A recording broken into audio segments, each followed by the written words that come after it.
Hello dear students, welcome back to Organize Knowledge channel. और आज की जो वीडियो है उसमें बच्चों हम कार्यपत्रक करेंगे 44 फॉर क्लास 10th, विषय विज्ञान है। और ये वर्कशीट आपके लिए 13 दिसंबर 2021 के लिए शेड्यूल की गई है। आज की जो वर्कशीट है प्यारे बच्चों, उसमें हम करेंगे चैप्टर 5 जो है उसकी शुरुआत करेंगे। चैप्टर 5 है आपका तत्वों का आवर्त वर्गीकरण।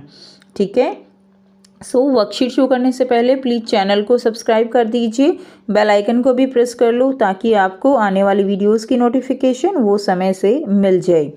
देखिए आज की वर्कशीट में क्या दिया गया है। इस वर्कशीट में आप पढ़ोगे कि जो तत्व हैं, ठीक है, उनका वर्गीकरण कैसे किया गया है। आप सब बच्चों ने आवर्त सारणी जो है वो देखी हुई है, और इस जो वर्कशीट है इसमें आप यही पढ़ने वाले हो कि क्या क्या अप्रोच जो है उसके लिए अप्लाई की गई थी, किस तरह से तत्वों को उनके जो वर्गीकरण है वो किया गया था।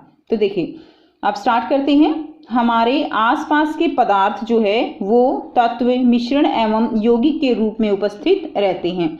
जो भी हमारे तत्व हैं, मिश्रण हैं, हमारे आसपास के जो भी पदार्थ हैं वो या तो तत्व की जो फॉर्म है उसमें है, या मिश्रण है, या यौगिक जैसे कार्बन डाइऑक्साइड है उसकी फॉर्म में रहते हैं। तत्व क्या होते हैं बच्चों? तत्व ऐसे पदार्थ होते हैं जो एक ही प्रकार के अणुओं से मिलकर बने हैं, जैसे सोडियम है, सोना, मैग्नीशियम। ये सब आप 9th क्लास में पढ़ चुके हो कि जो तत्व होते हैं उनमें एक ही प्रकार के जो है अणु पाए जाएंगे। जैसे अगर हम सोडियम की बात करें तो सोडियम के अंदर तत्व जो है उसमें सारे के सारे जो अणु होंगे वो किसके होंगे? वो सोडियम के होंगे। ठीक है, यानी एक ही प्रकार के जो है उसमें जो पदार्थ है उसमें एक ही प्रकार उपस्थित होगी। अभी तक कुल कितने तत्व ज्ञात हैं? अभी तक 118 जो है वो तत्व ज्ञात हैं। इनमें से केवल 98 तत्व प्राकृतिक रूप में पाए जाते हैं, बाकी जो है वो मानव निर्मित हैं।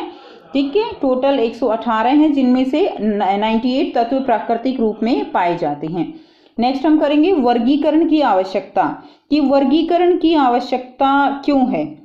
तो देखिए वर्गीकरण की आवश्यकता क्यों हुई, क्योंकि मान लीजिए 118 तत्व जो हैं वो तो अभी ज्ञात हैं, उससे पहले जो है वो इतने तत्व ज्ञात नहीं थे।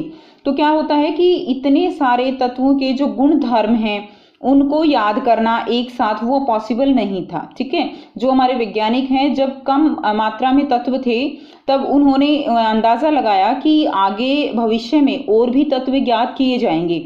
अभी तो कम है, उनको हम आसानी से याद कर सकते हैं, उनके गुण धर्म है, रासायनिक गुण धर्म है, तो वो आसानी से याद कर सकते हैं जब वो कम हैं। लेकिन अगर वो 118 हो गए हैं जैसे, तो इनको याद करना इतना सरल नहीं है, इसलिए उनके वर्गीकरण की आवश्यकता हुई। जैसे बच्चों आप किसी शॉप में जाते हो, ठीक है, तो वहाँ पर आप ग्रॉसरी शॉप जो है शॉप है उसमें जाते हो तो आप देखते हो कि सारी चीज़ें व्यवस्थित होती हैं। ठीक है, जैसे बिस्किट हैं वो अलग से रखे जाएंगे, या अगर नमकीन है वो अलग से रखी जाएंगी, सोप हैं अलग तरह के वो अलग से होंगे, ठीक है, शैम्पूज हैं वो अलग से होंगे। ऐसा नहीं होगा कि एक ढेर में सारी चीज़ें जो है डाल दी गई हैं, यानी वो वर्गीकृत होती हैं ताकि हम उनको जो शॉप वाले हैं उनको आसानी से ढूंढ सकें, हम उनको आसानी से जो है ढूंढ सकें। ठीक है, यही रीज़न यहाँ पर भी था कि इसीलिए जो है वर्गीकरण की आवश्यकता हुई तत्वों के लिए भी। तो वर्गीकरण की आवश्यकता में तत्वों को सुव्यवस्थित ढंग से पढ़ने के लिए और उनके अध्ययन को आसान बनाने हेतु उनको वर्गीकृत किया गया। तो उनको सुव्यवस्थित ढंग से पढ़ने के लिए, उनके अध्ययन को आसान बनाने के लिए उनको क्या किया गया? उनको वर्गीकृत किया गया। सबसे पहले ज्ञात तत्वों को धातु और अधातु में वर्गीकृत किया गया। तो सबसे पहले जितने भी तत्व ज्ञात थे उनको धातु और अधातु में वर्गीकृत किया गया। जैसे जैसे तत्व एवं उनके गुण धर्मों के बारे में हमारा जो है ज्ञान बढ़ता गया, वैसे वैसे उन्हें वर्गीकृत करने के प्रयास किए गए। ठीक है, जैसे जैसे नए तत्व आते गए उनको उसी हिसाब से वर्गीकृत करने का प्रयास जो है वो हमारे वैज्ञानिक जो थे उनके द्वारा किया गया।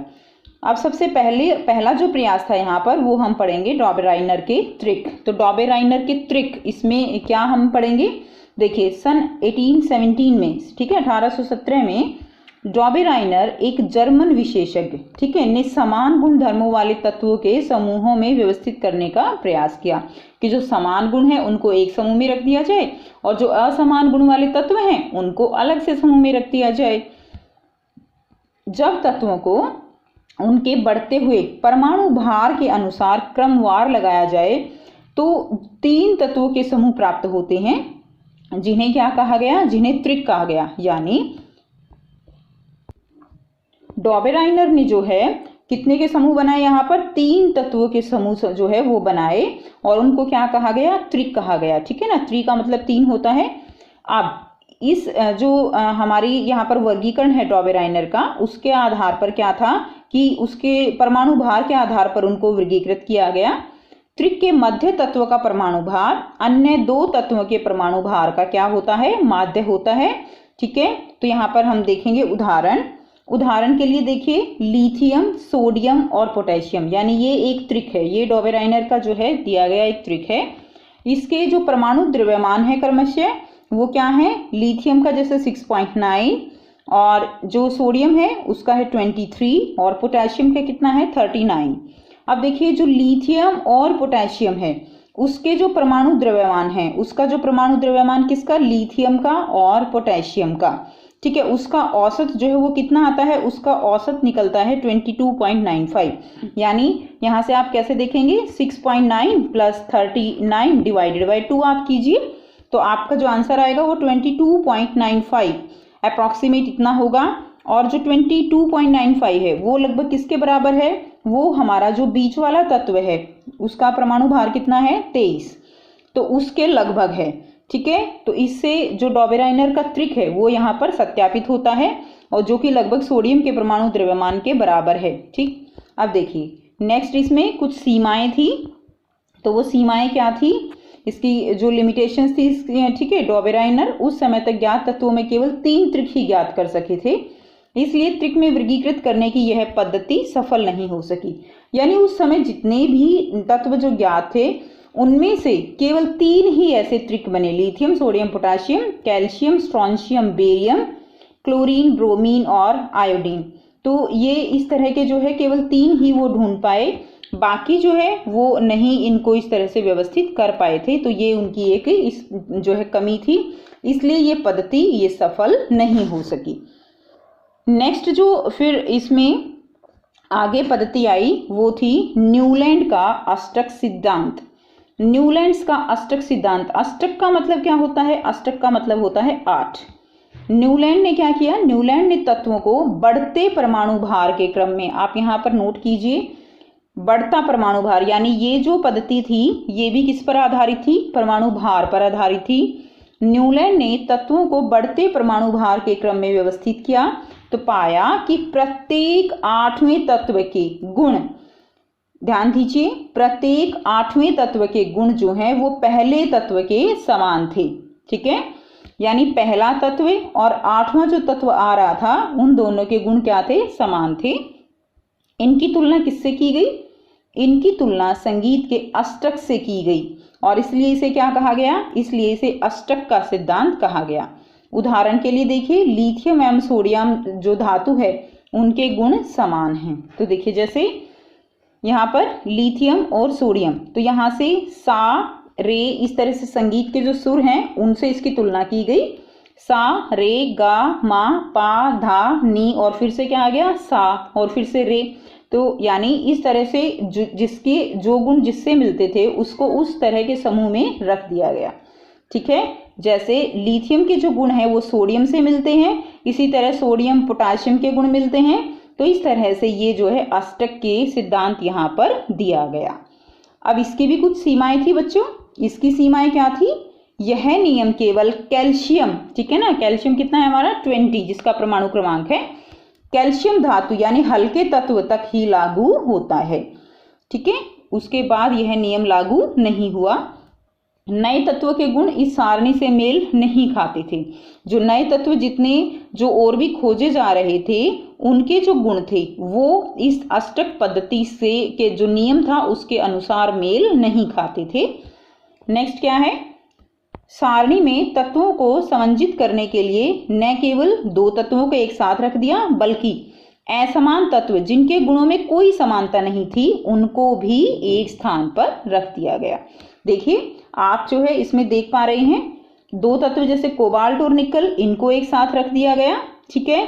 और कोबाल्ट और निकल इनके जो गुण हैं वो हाइड्रोजन, फ्लोरीन, क्लोरीन है, ब्रोमीन है, इनसे बिल्कुल अलग हैं, ठीक है। इनसे कहीं पर भी मेल ये नहीं खाते हैं, ठीक है। तो इस तरह से ये जो है क्या थी, एक कमी थी कि ऐसे एक तो जो है दो दो तत्वों को साथ रख दिया गया, ठीक है।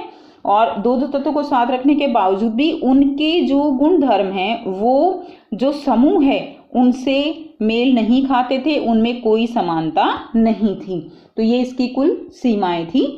अब आपको यहाँ पर बहुत ही आसान से बच्चों 5 जो है प्रश्न दिए गए हैं जिनके आंसर हम 1 बाय 1 डिस्कस करेंगे। पहला जो प्रश्न दिया गया है, तत्वों को वर्गीकरण करने की आवश्यकता क्यों थी।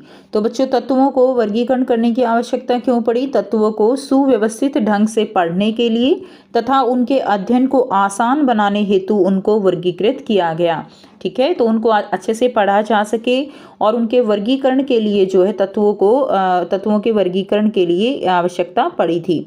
नेक्स्ट देखिए प्रश्न 2 है, ऐसे 3 तत्वों के नाम लिखो जो डॉबेराइनर के त्रिक दर्शाते हों। तो ऐसे 3 तत्वों के नाम आपको लिखने हैं। तो आंसर रहेगा लिथियम, सोडियम और पोटेशियम। ये 3 तत्व हैं जो डॉबेराइनर के त्रिक को दिखाते हैं। नेक्स्ट देखिए, न्यूलैंड ने तत्वों को 8 तत्वों की क्षितिज पंक्तियों में विभक्त किया है। क्षितिज का मतलब क्या होता है। क्षितिज का मतलब होता है ऐसे हॉरिजॉन्टल रोज में, ठीक है। तो आपको ये बताना है सत्य है या असत्य है। तो बच्चों ये असत्य रहेगा क्योंकि न्यूलैंड ने तत्वों को जो है हॉरिजॉन्टल में नहीं वर्टिकल यानी ऊर्ध्वाधर जो रोज होती पंक्तियों में उनमें विभक्त किया था, ऐसे सा रे गा मा, ठीक है। तो ऐसे जो वर्टिकल रोज होती हैं उनमें विभक्त किया था, तो ये असत्य हो जाएगा। नेक्स्ट देखिए प्रश्न 4 है, न्यूलैंड के अष्टक नियम की 2 सीमाएं लिखिए। तो अष्टक नियम की 2 सीमाएं लिखनी है, हमने पढ़ा है अभी वर्कशीट में। यह नियम केवल कैल्शियम धातु यानी हल्के तत्वों तक लागू होता है, ये एक इसकी जो है लिमिटेशन है, सीमा है। दूसरा है, नए तत्वों के गुण इस सारणी से मेल नहीं खाते थे। तो जो नए तत्व खोजे गए उनके जो गुण हैं वो इनसे मेल नहीं खाते थे। क्लियर, तो ये इसकी सीमाएं हो जाएंगी। नेक्स्ट देखिए प्रश्न 5 दिया गया है, क्या नीचे के दिए गए तत्व के समूह डॉबेराइनर, ये तत्व है, तत्व के समूह डॉबेराइनर के त्रिक के रूप में वर्गीकृत किए जा सकते हैं। तो आपको बताना है सोडियम, सिलिकॉन और क्लोरीन, क्या जो है ये जो समूह दिया गया है और ये वाला समूह दिया गया है, क्या इनको डॉबेराइनर के त्रिक के रूप में वर्गीकृत किया जा सकता है। तो देखिए नेक्स्ट आंसर फर्स्ट हम लिखेंगे नहीं, सोडियम, सिलिकॉन और क्लोरीन नहीं, इनको जो है नहीं किया जा सकता है। इन तीनों के गुणधर्म आपस में नहीं मिलते हैं, तो इनके जो गुणधर्म हैं वो आपस में नहीं मिलते, जिसके कारण इनको डॉबेराइनर के त्रिक में शामिल नहीं किया जा सकता है। सेकंड हम लिखेंगे बेरिलियम, मैग्नीशियम और कैल्शियम। अब देखिए इसके अंदर क्या है, मैग्नीशियम जो है इसका जो द्रव्यमान है, बेरिलियम का द्रव्यमान होता है 9 और प्लस में कैल्शियम का होता है यहाँ पे 40, तो कितना हो गया, ये हो गया 49। तो इसका औसत हम निकालेंगे, इसको 2 से भाग करेंगे तो हमारे पास जो आंसर आएगा वो आएगा 24.5। और जो मैग्नीशियम का द्रव्यमान होता है वो कितना होता है, वो होता है 24। इसीलिए मैग्नीशियम का द्रव्यमान बेरिलियम और कैल्शियम के औसत के आसपास है, ठीक है। और इन तीनों के गुण धर्म भी आपस में मिलते हैं, इसलिए इन्हें डॉबेराइनर के जो है डॉबेराइनर के जो त्रिक है, त्रिक के रूप में, ठीक है, यहाँ पे लिखेंगे हम डॉबेराइनर के त्रिक के रूप में वर्गीकृत किया जा सकता है। तो ये वाला आंसर जो है आप इसमें लिख देंगे और ये जो है इस तरह से आप करके भी इसमें दिखाएंगे। क्लियर, तो ये थी बच्चों आपकी आज की साइंस की वर्कशीट। आई होप सभी बच्चों को ये क्लियर है कि डॉबेराइनर का त्रिक का सिद्धांत क्या है और न्यूलैंड का अष्टक सिद्धांत क्या है। अगर आप बच्चों को वीडियो अच्छी लगी तो प्लीज़ लाइक कर दीजिए, शेयर कर दीजिए और चैनल को भी सब्सक्राइब कर लीजिए। So thanks for watching students, मिलते हैं नेक्स्ट वीडियो में नेक्स्ट वर्कशीट के साथ। Take care, bye bye.